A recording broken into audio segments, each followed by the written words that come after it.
This is Pet Life Radio. Let's talk pets. Welcome to the Human Animal Connection Show, where we believe we can communicate with all animals. Join us as we explore the 33 principles and healing methods of the human animal connection. As animal lovers, we know that you share our commitment to making the world a kinder place for all creatures. Together, let's embrace the transformative healing power of the human animal connection. Hi, folks. Welcome back to the Human Animal Connection. I am your host, Michael Overly, and I'm here with the amazing Jeannie Joseph. Jeannie, I can't wait to talk about today's silence. Yeah. Yeah, today we're talking about entering the language of silence. So that's a kind of different way of thinking about silence. I think people think about silence as nothing, but silence is the absence of thinking. That's how we're defining silence. So silence is a very profound experience. And in the Human Animal Connection, we feel that silence is where you can hear all the answers to questions you have, things you can't logically figure out with your mind, but you need understanding about. If you go into the silence, that's where you can hear an answer that's beyond maybe what your mind would have thought of. And that's the way animals communicate. They communicate in this realm. And so we teach our students who are interested in learning animal communication how to enter the language of silence. That's fantastic. So Zen Buddhism, right? Meditation, entering this still, quiet place. Yeah. The Cherokee people have a word, Tiwe, and it means the stillness inside. And that's where they go for wisdom, right? Oh my God. I love this subject because I love it. I teach meditation to men to help them with their stuff. Yeah. And we're not used to being silent and quiet and still. It's such a beautiful thing. And every tradition, every religious tradition talks about that, the peace within, the stillness within. They have different names for it, but it's all the same. And so I think that's a really good indication that it's real, that, people from every culture have been doing it for thousands of years, like, duh. So yeah, it's, for some people, it's all new. The idea that silence could be profound, that in silence you could hear. And when I say hear, I don't just mean with the ears. So hearing with the whole being, the hearing with your heart, hearing with your gut, hearing with your feet. The Native Americans talk about, walking barefoot on the earth to hear. So hearing not just the way we think of hearing as words in the ears, but hearing with your whole essence. And that's what we're talking about today. God, I love it. I love it. So let's get out of the silence for a minute and talk about words. You say that words have power, right? Yeah. We really believe, and a lot of people we're not the only ones who believe this, that words have power, meaning that every word has energy. So if I say good, that has energy to it. If I say ugly, that has energy to it. And, all of these, every time we use a word, we're invoking energy. So when we say words have power, we mean that they have the power to invoke an experience, an emotion, an energy, a thought process. So if I say good, that invokes a sensation in you, a feeling. I say, Michael, you are so good. Right?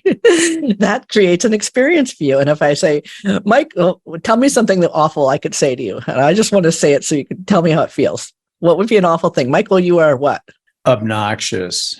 Michael, you are obnoxious. No, you're not. But just to use that as an example, those two things feel very different, right? They land differently in your nervous system. They land differently in your body and your mind and your heart and your feelings. And so to remember that words have power allows us to choose words more carefully. Meaning, what energy do we want to be putting out in the world? What energy do we want to be feeling? So when I told you were obnoxious, which of course I didn't believe, it was just a game, but it felt differently to me than it felt when I said to you, Michael, you are good. It was just so sweet when I said, Michael, you are good. And it didn't feel sweet when I said, Michael, you're obnoxious. I know maybe that's something from your history, that maybe people told you that or something, and so it has resonance with you. It doesn't land neutrally. It gets stuck. It's just like, yuck, And so we really want students in the Human Animal Connection to pay attention to the words they're using between them and themselves, them and humans, and then them and their animals, because we really believe that animals can really feel the difference between saying, Sophia, you are so good, and Sophia, you're a bad dog. She can feel the difference between those two things. Maybe she doesn't literally understand the literal meaning of the word, but she can feel the difference in my energy or my mood when I'm feeling the loving feelings of good doggy versus feeling, critical, judgmental energy, which nobody likes. It doesn't feel good to anybody. And so a lot of people think that they can just say anything in front of their dog, like talk about their dog's, suffering or their past trauma. And I always say to people, okay, I get it, but let's not talk about that anymore, because I can see that it's affecting the dog.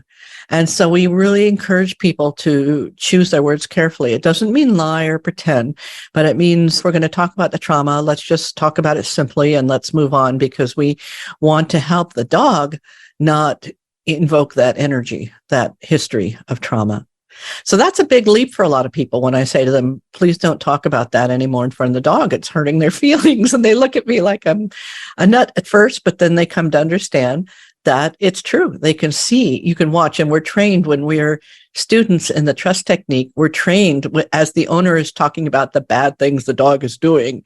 We watch the animal, not the person, and we see how those words and how those thought forms and how that energy is affecting the animal. And when we invite the human to change their language and their thought forms and their energy, things change. Even now, all the work I've done with Indigo, we could be walking down the street and I see a car coming. And I live kind of out towards the country, so I don't have curbs, right? And I see a car coming, and he's like starting to cross over the line onto the shoulder where we're walking.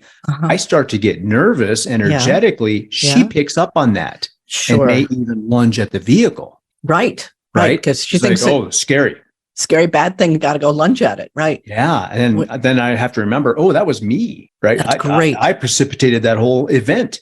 I'm like, exactly. Okay, next time I'm just going to step off a little further and not worry about it. Right. Step into the safety zone, right? Away from what is, going to be a dangerous situation and towards what's safe. So yeah, they're paying attention to us and our energy. And sometimes they're trying to protect us. And sometimes they just get into their, I got to fight this bad thing coming. I got to get into my lunge energy and my towards in the wrong way.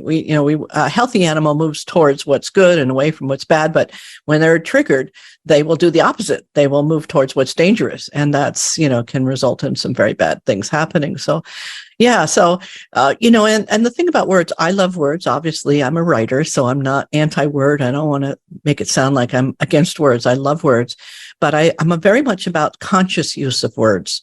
So it's important because words can lie or words can tell the truth. They're just like a power that it could go either direction. So I can say, I love you, or I could say, I love you. And it's the same words, but they have, very different meanings. They land differently to the person receiving them, right? Could you feel the difference between those two? Yeah. So, that's the thing about human nature, is that we are part of our culture. Lying is baked into our culture.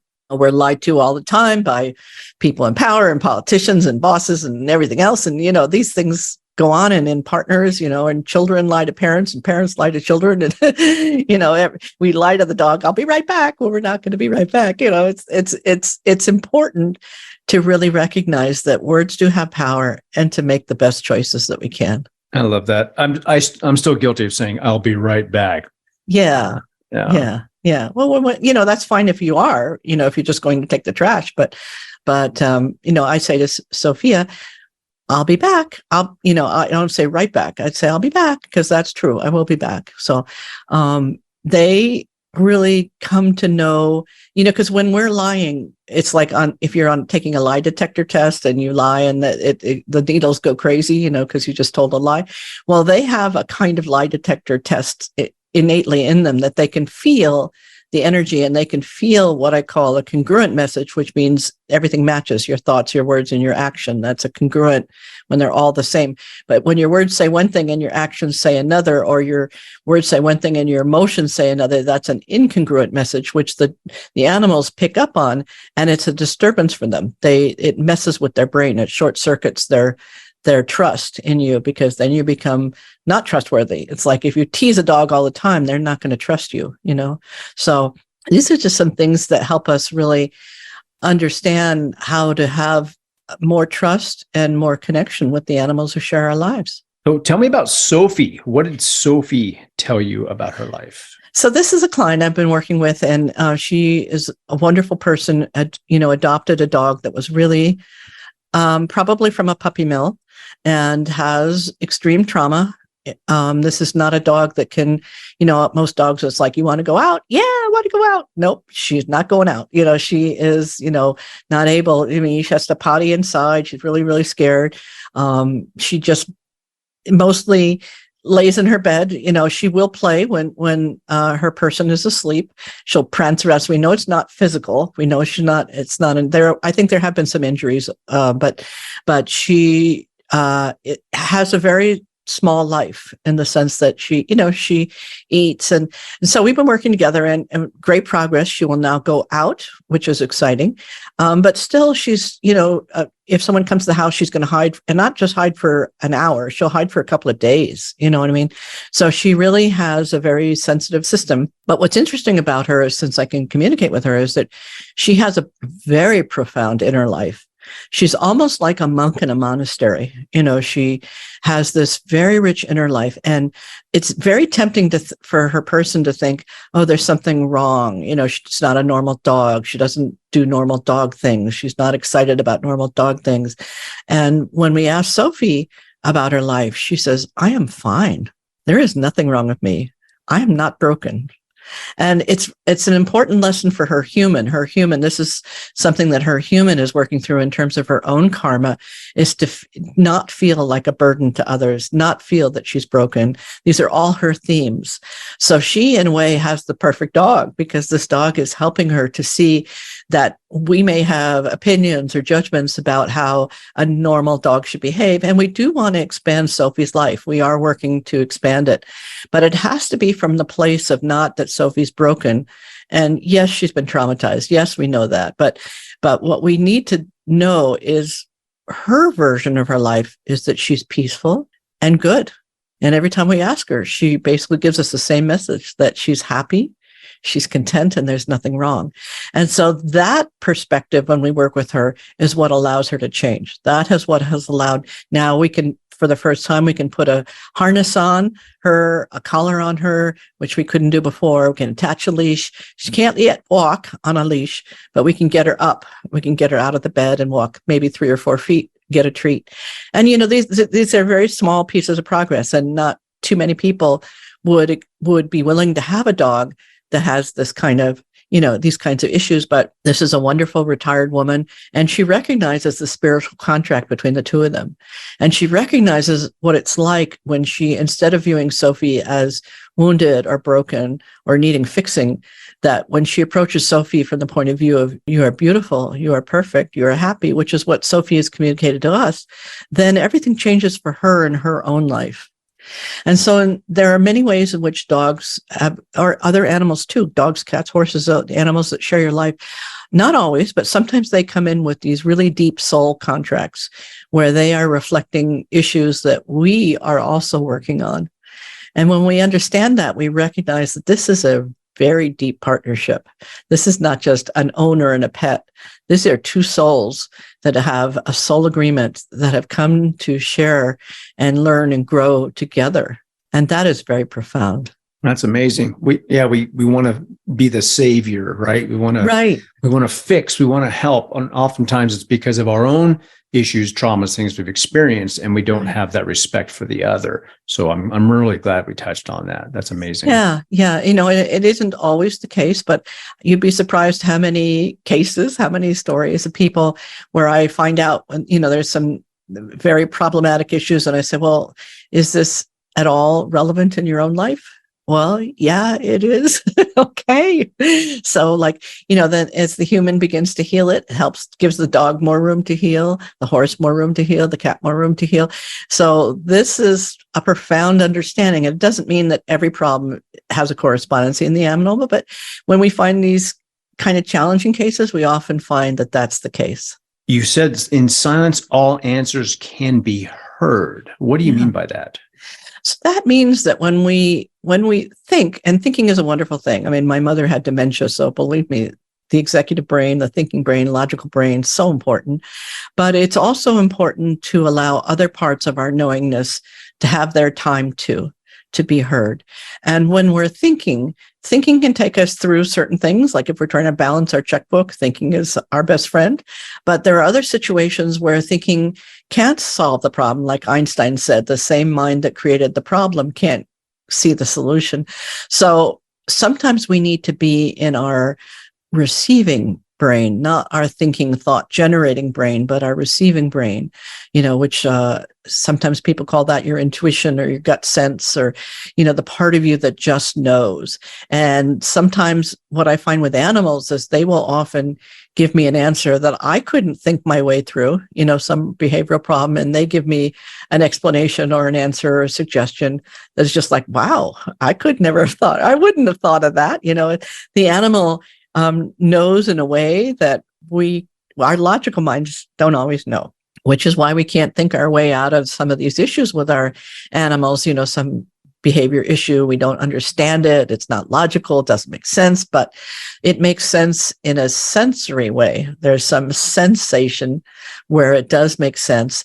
And in the silence, we're more likely to be able to receive or hear that answer.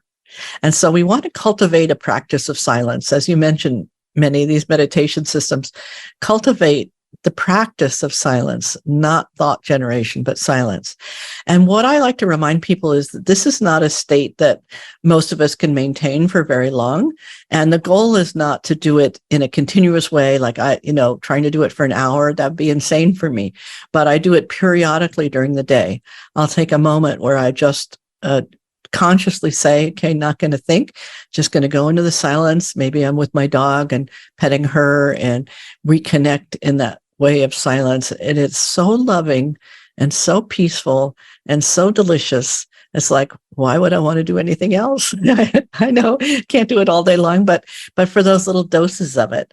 So I think that, the old model of meditation, the people, and I'm sure that people get tremendous value out of sitting for 45 minutes or an hour, not saying anything against it. But most of us can't do that. And we don't need to do that. What we need to do is occasionally, periodically, make it more a part of our daily life, where just even as you're washing the dishes, just go into the silence for a while, go into the peace, and just enjoy that for 3 minutes, and you'll feel rejuvenated. Yeah, that's a huge point. People think they have to go from 0 to 100.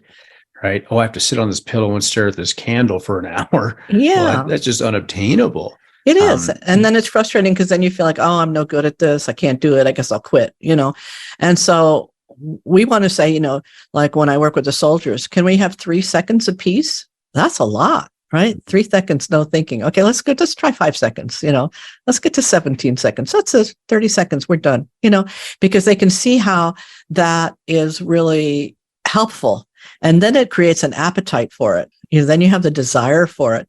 But when you try to say, I'm going to sit for an hour, I can't do that without thinking. I'm going to go wander around in my thought processes. So it's just a different way of looking at meditation. So for me, I want people to be able to meditate with their eyes open. I want them to be able to meditate while they're doing the dishes, while they're petting their dog, not while they're driving their car, but certainly walking. Yeah, right. Exactly. Walking your dog like you do with your clients, that walking the dog is not just about pottying. Of course, it's about pottying, but it's also about getting peaceful with your dog, meditating. Your dog is sniffing, you can sniff too. Not that you have to be down on all fours, but you can metaphorically smell the roses. Really look at that tree. Really look at that. What is that dirt like that he's sniffing or she's sniffing right now? Just look at it. And just in that way, you can be present with the experience so that it's something that you share together. Absolutely. But as you mentioned before, start small. Right. So Frank Kinslow, I'm not sure if you're familiar with him or not. He's an energy guy. He and both Eckhart Tolle talk about just finding the space between words, that little gap. Yeah. Right. And maybe lengthening that gap a tiny bit. And that's all you have to do to start. You don't have to do this, join a monastery or a yoga studio or whatever. You can just do this in these tiny moments. Yeah. So why don't we go ahead and take a little break and then we'll come back and finish.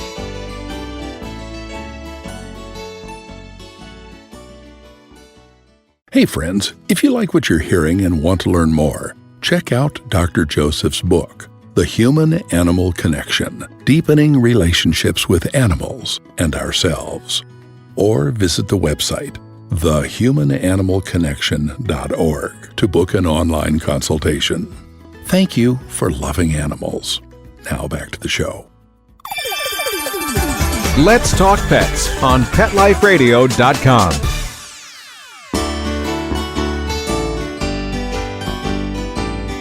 Okay, and we are back, ladies and gentlemen. We were talking about silence and how we get there, right? So, Jean, I had mentioned Eckhart Tolle before, but there's another Eckhart that I wanted to ask you about. That's Meister Eckhart. Yes. And what he says about silence. Yeah, I'm going to read it because I think it's really a good one. He says, "There's a huge silence inside each of us that beckons us into itself. And the recovery of our own silence can begin to teach us the language of heaven." Wow. That's beautiful. Isn't that beautiful? I think it's my next tattoo. I'm not sure. Oh, yeah. Yeah, there's so much in that, that the idea that silence is huge, that it beckons us, that it has a force, it has intention, like it welcomes us. It wishes for us to come and commune. I mean, it's like such an interesting concept. And the notion of recovery of your own silence is like, wow, like we have that in us. It's not something that we have to achieve, like in the sense of go take some course and get it. It's something that we just have to remember. And just the deliciousness of it, that it can begin to teach us the language of heaven. It is so delicious. There are few things as wonderful as silence. And again, like we were saying, maybe just 10 seconds of silence, maybe just a minute of silence, or a couple minutes of silence. I go out and sit with the birds in the morning, and it's just for a couple minutes. And, in this case, the silence has the birds in it, but it's silence between my ears. It's the silence of not thinking. So I can be hearing in silence. This is spiritual silence. It's not the absence of sound, of which, by the way, interestingly enough, scientists have found that there's almost no silence anywhere on the earth. There's always some kind of noise. So, it's really something that to cultivate, to establish a practice of silence. And those people who are interested in communicating with animals, people, when they ask me quickly, like in a class, what's the first step? Well, the first step is cultivating silence so that you can not be thinking about what the animal is saying, but be able to receive. So that's the practice. If those of you who want to develop your animal communication skills, is to really practice and strengthen your silence, because the more you practice it, the stronger it gets, and it becomes more reliable. You can go to it, get there more quickly, and you can stay in it longer. It's like a muscle, it does. Like the more you use it, the better it gets. Well, in a creative sense as well, right? Mm-hmm. So the writer Kurt Vonnegut had a sign above his desk. You know what it said? What? Stop thinking. Stop thinking. Yeah. Yeah. It's a great, I mean, every writer needs that, because sometimes, you can't think your way out of a writing step. What's next? You have to let go in a very deep way. But what's interesting is that from a neurological linguistic programming point of view, stop thinking, what stop does is the brain doesn't make a picture for stop, but it makes a picture for thinking. And so when you say stop thinking, you're actually still putting in the thought of thinking. Because in order to stop thinking, you have to think about the thought of stopping thinking, and thinking about thinking, and thinking about stopping thinking. And it goes, so what we would offer up to the stuff. I mean, I love that he said that, because it's very powerful. But what we would offer up is be silent, be peaceful.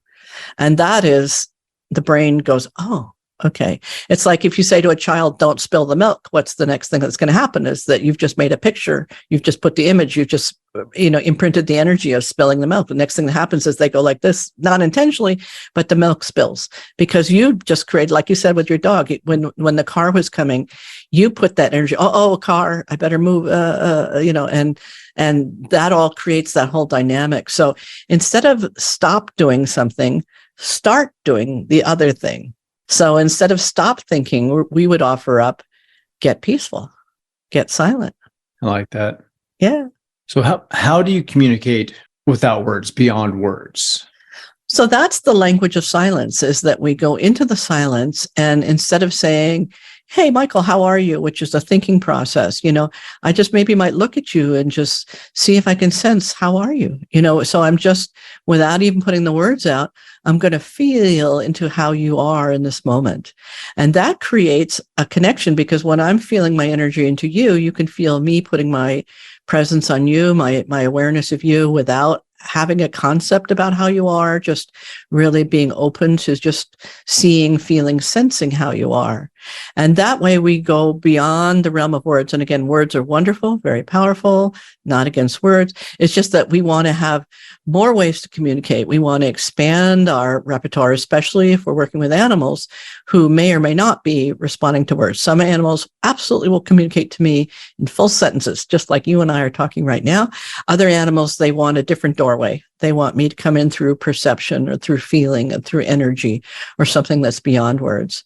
And then often they'll get the hang of it and they'll start using the words. But I've had many cats that they just want me to come in differently. They want me to come in through the silence, and then they'll begin to talk. I like that. Yeah. Creating that space, right? Mm-hmm. Yeah, exactly.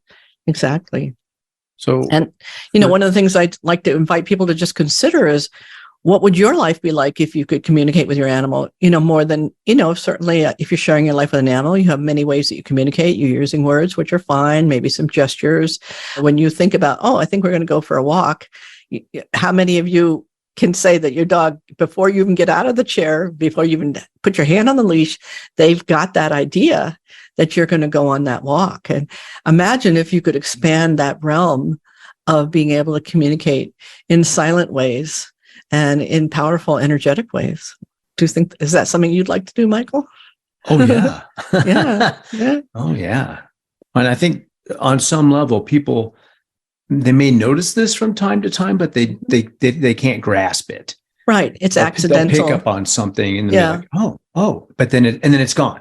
Mm-hmm. Right? Mm-hmm. Yeah. Yeah. So what we're talking about is maybe making it more deliberate or more conscious or more reliable, so that, like I had a situation, I had a wonderful cat rescued New York City in the winter. And, I was in the movie business at the time, so I did not have time for anything except the movie business. So, but I had been having these dreams I was going to get a cat.